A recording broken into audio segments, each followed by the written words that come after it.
Welcome to another episode of Toll New Zealand Talking Trucks. Coal has always been a major part of our West Coast industry. In this special episode I talked to Jackie Mitchell of Cronadun, north of Reefton, about a legendary truck driver of his time, one Dave Waghorn from Reefton. Then Jackie and I will actually go and visit Dave and they'll have a chat and we'll hear the stories. And these stories you really must hear. Coal has always been a part of the coast and Jackie and Dave spent years carting it. So let's join Jackie. Well, look, I can remember far back about Dave Waghorn. They had the farm that we've got up the top of you at that shed today. And in those paddocks, the old man, he had all the hay cut and he had it rowed up. And Dave Waghorn had about a 38 3-ton Bedford truck with a hay sweep on it. He'd go right down the back of the paddock and come up one row and he'd end up with a big pile of hay. And when he got to it, there's a stationary baler there.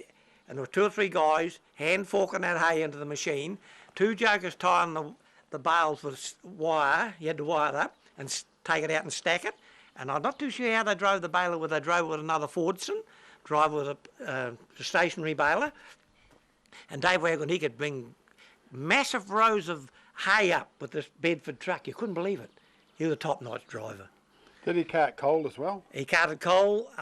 He was such a worker. When the Ministry Works were going, he'd cart on the Ministry Works all day with the Bedford, and then he'd start carting, empty those bins at night. And he'd work right round the clock, nearly, Dave Waghorn. Oh. He's a real crackerjack. And then later on he got an OLB Bedford, and you could hear him coming from miles away because she had about a 6-blade fan on her. You could hear her singing, you know. She was a nice truck. It was painted green, that one. And he had that for quite a few years. He built all his own decks and mount the hoists on and all that. Quite a good engineer. He also had the full an 8-wheeler basically that he's built up himself. I think he had 2 steerers on the front. Yep. And a trailing axle, I think, and that was some advantage. You were saying. Oh yeah, it was really good. It was that good that when we're going through the snow on the steep hills going up Garvey's, when you get on the lean, our trucks would just skid both wheels, all the wheels, even if you had diff lock and just turn its back over the bank. And with the trailing axle, she'd just go up round that corner and leave us for dead. You couldn't believe it. And I rather liked the twin steer because we were carting out of real soft stuff and we'd be right down to the front axle coming out with the load on. And Dave, well, he didn't have the same penetration, you know, because it split the load up. But most 8-wheelers are pretty useless when you get in the dirt, as soon as you put the lock on. But as long as you can keep it going straight through, he was carting whopping loads off that hill. And Dave had a contract carting over to Hamness to the hospital, and he was a guy, he liked to go over when the road had snow, where everyone else chucked the job in, and he'd go up through there with that trailing axle. He might have had 14 ton on her, you know, and he pulled a trailer behind her too, and she was real good. No, he was a top driver. Well, I can remember Dave Waghorn, his old man had a 29 Chev coupe car. That meant it had a rag top on it. And Dave Waghorn, who was such a sort of an engineer in those days, he looked around and he saw a cab off a Bedford truck, a 38 model one, I think it was, in Reefton. So they buy it and he brings it home, he takes the Chev cab, all that junk off, and he split this cab clean in half with a cutter, right in the middle, and then he moved her over till she was the right width, and he used copper rivets, bored the hole through, and one joker inside and tap here, and seal her right up. And they had that for years. He made a lovely job of putting her on. You couldn't believe it. That's an engineer, isn't it? Yes. Like you had to use your brain box. Like you didn't walk out with a MIG welder and all the stuff. And he had to cut it by hand and hacksaw it where he couldn't get through. Yeah. I was very good on it. Yeah. How you going, Dave? Jackie Mitchell. Come on, how are you? Oh, still going. That's something, isn't it, eh? Yeah. Yeah, going good. You can see where you're going too. I can still see. That's handy, isn't it? Yeah. That's a big difference. Yeah, that was Bill here, Bill Hoeper, and Linda here, and Roger out here, Oh, you got whole and family. Trevor out the back. They're all truck men. Oh, Yeah, so you'd know a bit about the trucking, wouldn't you? well, I've forgotten most of it. I don't think you would have. I kept telling them how you could tip in the wagons, how you were so good at splitting the loads. Oh, yeah. Oh, you're not spiting about me. No, you were good. You were very good. Ahead of me anyhow, because I wasn't bad, but you were nipping me every time. And I'll tell them about when you had the Bedford there and you had the, big deck on, she could come down and fill a wagon in one load. Yeah. And a matter of fact, I went up with you, remember the mill you picked me up and you had the A5 brand new and you went into Rod Albin's mine and you picked up a load of real wet sort of slack and out we came. And I had the Morris commercial and she had the straight diff and she was hopeless under the bins. And that Bedford just pulled out like nothing, didn't it? Oh, I can't remember. Yeah, it was marvellous. I couldn't believe it. And I can hear you coming down the straight from Reefton and the Bedford. I'd say you're doing about 55 and you were going to Archer's mine. Yeah. My, she could hum along, couldn't she, in those days? Yeah, well, there was no... The speed they got today, Yeah, it's freaking hopeless. yeah.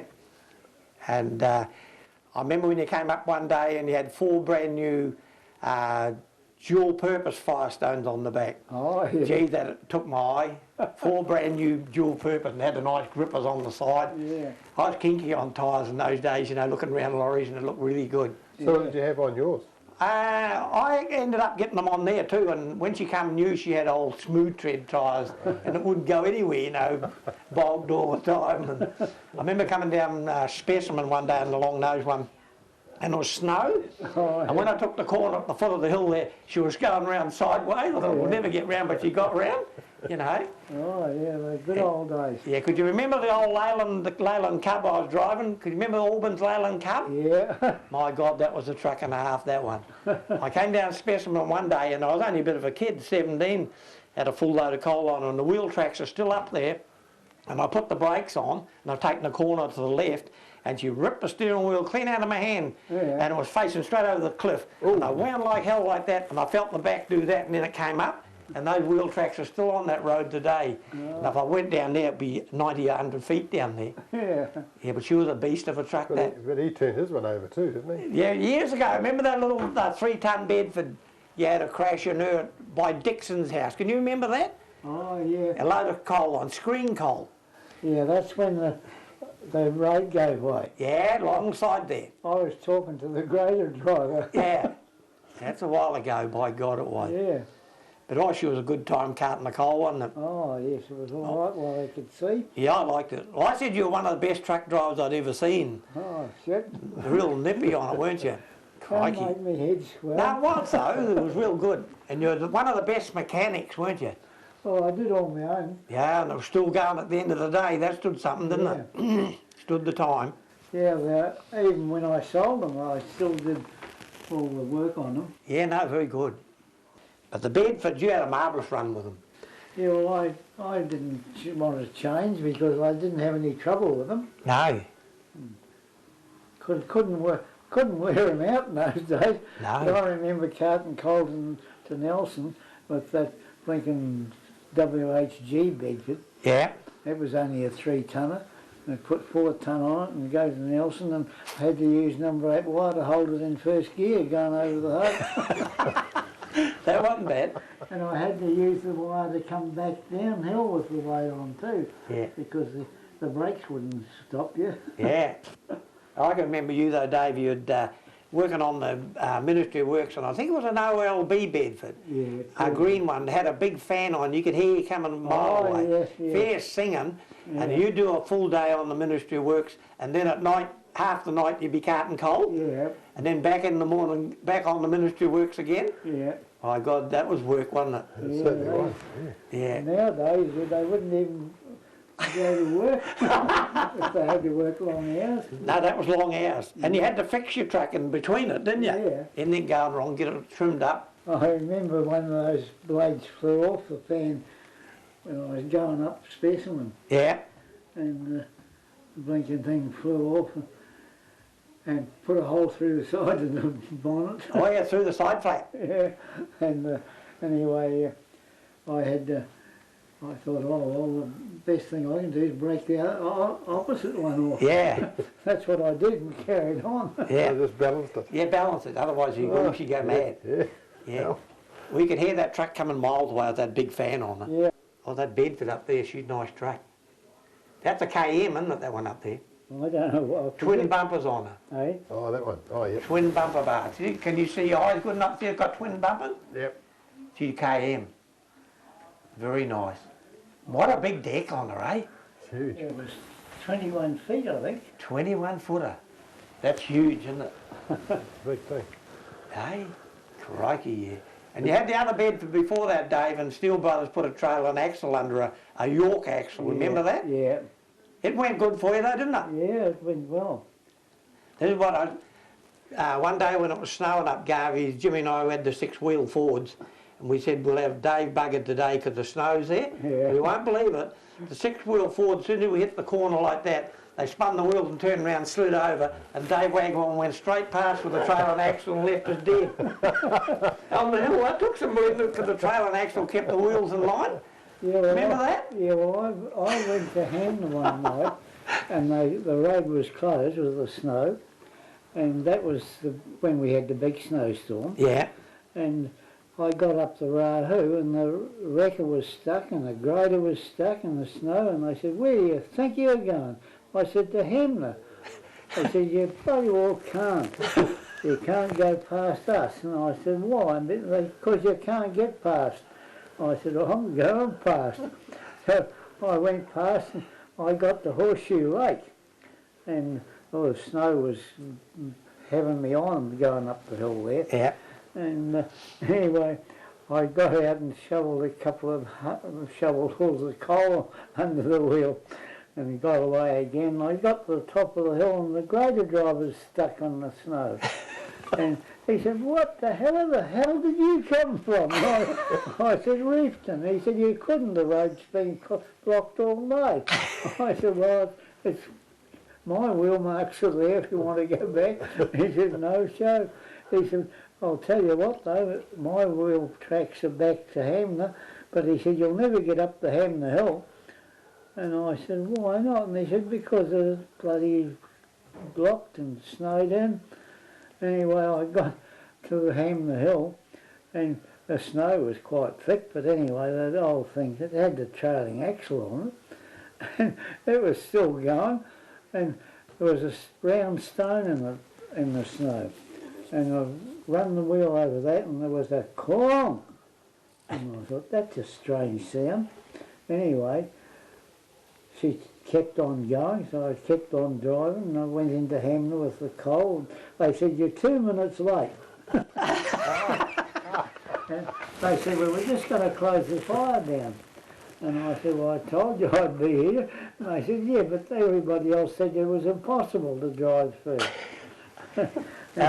Anyway, I tipped the trailer and tipped the truck, and this big clonk noise every time I went backwards or forwards. And I didn't know what it was, and I thought, "Oh, well, I'm not going to muck around here and try and find out." I thought, "I'll see if I can get home with it." I got home all right, and I undid the right-hand axle nuts and pulled the axle out, and the axle was split for about a foot. And it was only just Locking. The two split pieces was locking. Oh my God, you're lucky. And I had another axle in the shed, so I put this in and just carried on as though nothing had happened. That wasn't a bad one, is it? No, that makes him a bloody good truck driver, doesn't it? Yeah, he's a Like good truck driver, I can tell you that. He's got him buggered. Yeah, very good. I've had the chance to see that for Toll New Zealand, it's all about customer service across their supply chain. Whether it's freight forwarding across New Zealand or globally, whether it's logistics and infrastructure management to taking your logs to market, the Toll New Zealand team, they'll take great care of you. Whatever your transport logistic needs are, New Zealand wide or globally. So don't wait, give them a call on Toll New Zealand 0800 872 695. Toll New Zealand, they care. We have DVD triple pack sets of all the episodes we've done to date. That's 72 episodes of Toll New Zealand Talking Trucks. If you'd like to find out how to get one or more of these DVDs, just call me on 09 536 5327 or email me at billhohepper@extra. All the choices and costs are on our webpage at www.talkingtrucks.co.nz. We are now taking registrations for our 2012 Paddock and Shed Old Truck Tour of New Zealand. We leave Auckland on the 12th of November and conclude in Christchurch on the 25th of November. Been really enjoyable. I hadn't had a holiday for 25 years. We've gone to some really interesting places, and I think the highlight of the trip was where we went for the drive in the older vehicles. and that really made the trip. The museums and all were really good, but actually driving the old trucks was the best. And then we've just finished off today with some vintage machinery, and it's been a beautiful, great trip.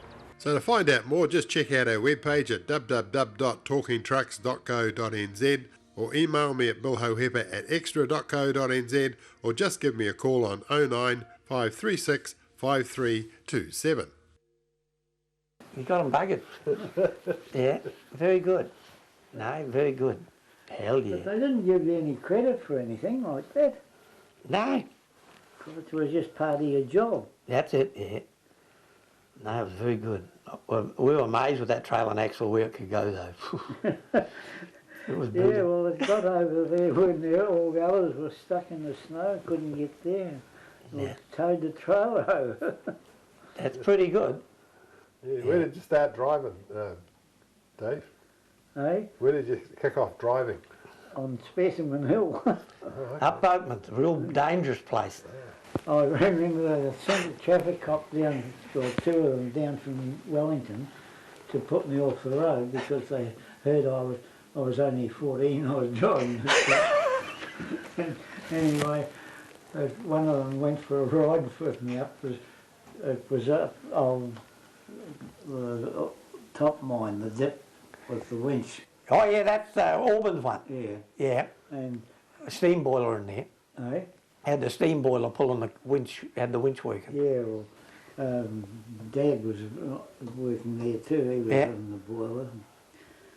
Anyway, bloody thing. That was all very fine. But I went up there and took the traffic cop up. And he said, "But this is not a bloody road." He said, "There's not even bridges. There's just the logs dropped in the It creek." was a billy goat track. And he shut up anyway. And when I put the load on, he said, "You're not taking that down there, are you?" I said, "Yeah." 14. When we got down to the Cronadun ramp, he got out and the other bloke said, "Did you enjoy the trip?" And he said, "No, I didn't." He said, "He's driving, there's no bloody road up there, there's just wheel tracks up the hill." Wasn't bad. Did they leave you on the road? Eh? They leave you alone? Yeah, well, he wrote me out a permit to drive. Oh, And anyway, come back 3 weeks later to say they had to rip it up and put me off the road. And I said, "Well, I'm not moving off the road because I got contracts." Yeah. He said, "Oh, well, we'll see the Westport traffic inspector and tell him what's happened." And so they did that. And they didn't bother me anyway. And the day that I got pulled up was a strange traffic cop, and an old Curly Palmer. No, I remember Curly, yeah. He was in his new truck at the time, and he pulled over and he said, "Oh, there's no waste of time stopping that fella. He's okay, he was in my office before." They didn't even bother to ask me about a driver's licence. That wasn't bad. And then when I did get stopped I found out that I was too young for even a car driver's licence. That wasn't bad. Oh, crikey. So I had to promise Curly Palmer that the day I turned 15 I could go and get a driver's licence. And I went to the load of coal on the truck. And he said, "But you shouldn't be driving this truck." He said, "You've got to be 18 to drive it." And I said, "Well, I'm not 18, that's for real." He said, "Well, the day you turn 18, you come and get your driver's licence." And he said, "But when you turn 15, get your car licence too." They weren't bad. No. A good day. And now we bring you another Truck Journal Paddock and Shed treasure. Truck Journal, Kiwi Truckers' favourite magazine. It actually came from Blenheim, from the Atlantic crowd. And they wouldn't have fired a shot for years neither, sitting in there. That's another case where we built the big bumper on her. Oh, hell. Lionel drove her for years, that truck there. done a power running, you know. Used to go to Blenheim on a carton coal and all over the show. Yeah, it went real good. This is the one he hit the big bullock with in the black pole going down the Wairau Valley at 245. Yeah. Went through a hole and hit him fair and square. And Lionel said he flew through the air at 10 feet and landed on the side of the road as dead as a doornail. Yeah, otherwise would have wrecked the truck. Open the door on it. I don't know whether he could even open it now. Oh, you can't. No. Can you open it? Yeah. Yeah. She's old Roger. It might be a 61. Yeah. I see Somewhere around that. you got the eating dips in there as well. Well, she's got the 2-speed and her 8 lorries went straight diffies. You got nothing to play with, have you? And if you can drive her, you can really hum along, can't you? She's got good tyres on her too. We put them on, they're all brand new and big mud grips on the back. It's a bloody shame I don't think we'll ever use her. No.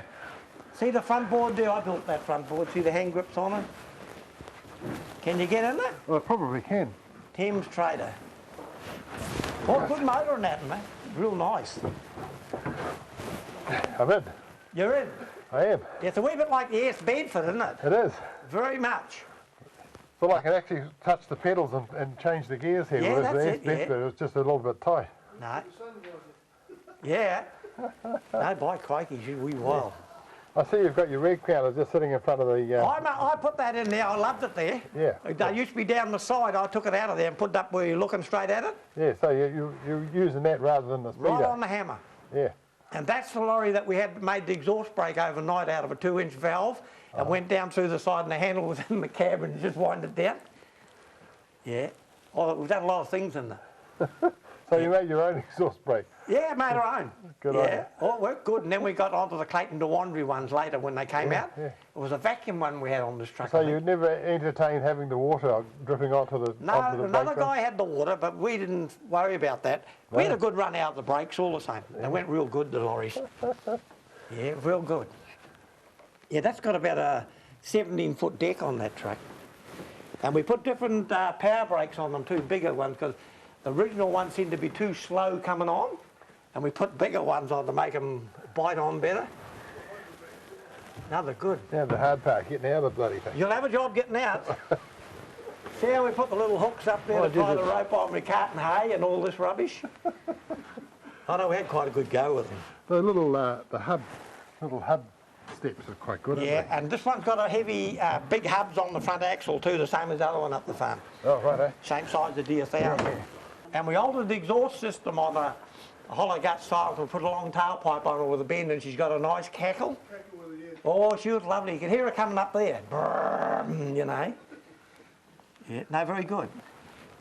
I remember one day the traffic cop weighing Lionel, and the scales went right round. He said, "Lionel, you better get going."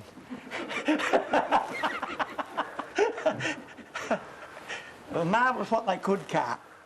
Yeah. Brilliant. And you like this better than the next model? I like them better than the D. Yeah. Yeah, they had a better engine, my theory of them. Yeah, and a bit more clearance in the front, you Oh, think. lovely clearance, and you and I could put new pistons and sleeves in the day.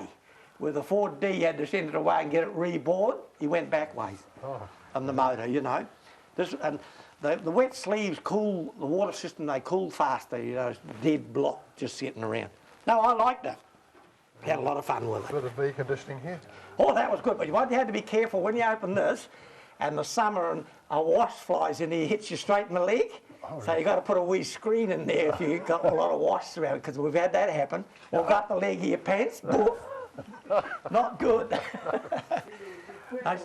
She's good. I've had the chance to see that for Toll New Zealand, it's all about customer service across their supply chain. Whether it's freight forwarding across New Zealand or globally, whether it's logistics and infrastructure management to taking your logs to market, the Toll New Zealand team, they'll take great care of you. Whatever your transport logistic needs are, New Zealand wide or globally. So don't wait, give them a call on Toll New Zealand 0800 872 695. Toll New Zealand, they care. We have DVD triple pack sets of all the episodes we've done to date. That's 72 episodes of Toll New Zealand Talking Trucks. If you'd like to find out how to get one or more of these DVDs, just call me on 09 536 5327 or email me at billhohepper@extra. All the choices and costs are on our webpage at www.tollnz.co.nz. talkingtrucks.co.nz. We are now taking registrations for our 2012 Paddock and Shed Old Truck Tour of New Zealand. We leave Auckland on the 12th of November and conclude in Christchurch on the 25th of November. Been really enjoyable. I hadn't had a holiday for 25 years. We've gone to some really interesting places, and I think the highlight of the trip was where we went for the drive in the older vehicles, and that really made the trip. The museums and all were really good, but actually driving the old trucks was the best. And then we've just finished off today with some vintage machinery, and it's been a beautiful, great trip. So to find out more, just check out our webpage at www.talkingtrucks.co.nz or email me at billhohepa@extra.co.nz or just give me a call on 09 536 5327. Well, I'm in a yard at Reefton, and as you can see, it's pretty cold.